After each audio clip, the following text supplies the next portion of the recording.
It is a beautiful day.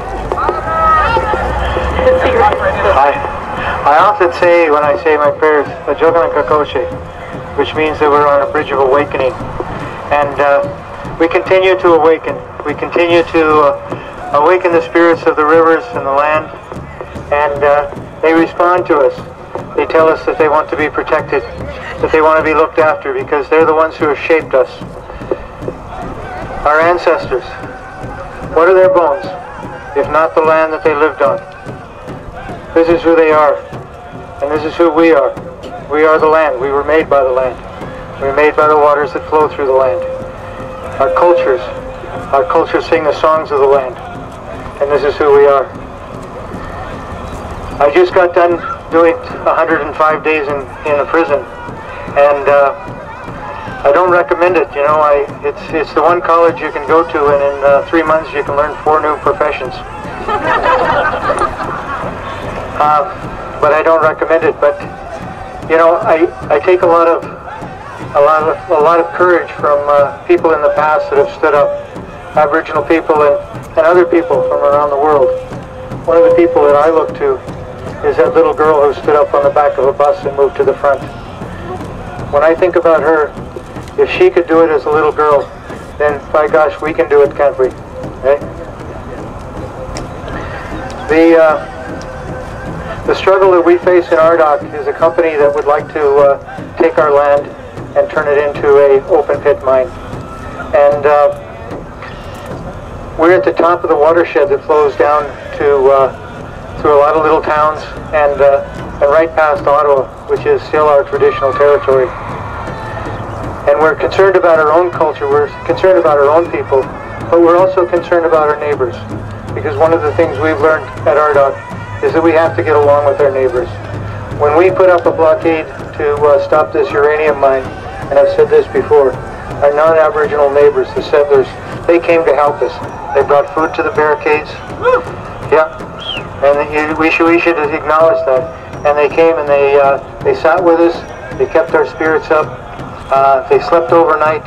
And when we took down the barricade, they still were on the outside with tents and keeping watch with us.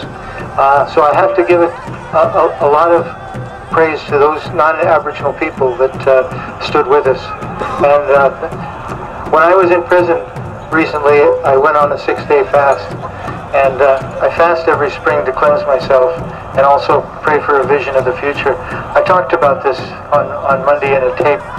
And the vision that I had was that this beautiful world that we live in, we can share it. Our ancestors, they tried to share it.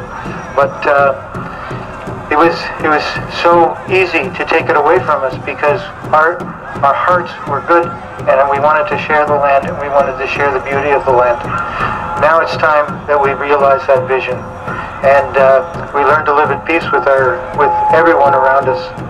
But we have to ensure that we have our original jurisdiction. We cannot live under the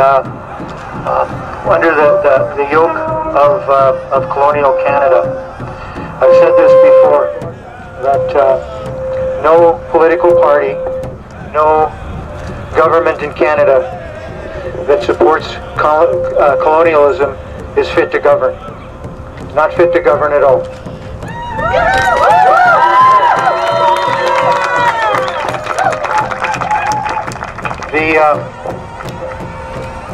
The life of Aboriginal people depends upon restoring our original jurisdiction, and that means standing up and taking the 40 turns of the cheek if that's necessary.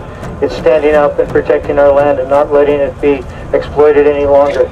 It also means working hard to support our communities, to fight things like drug addiction, to promote education, to promote community development and community building in a good way.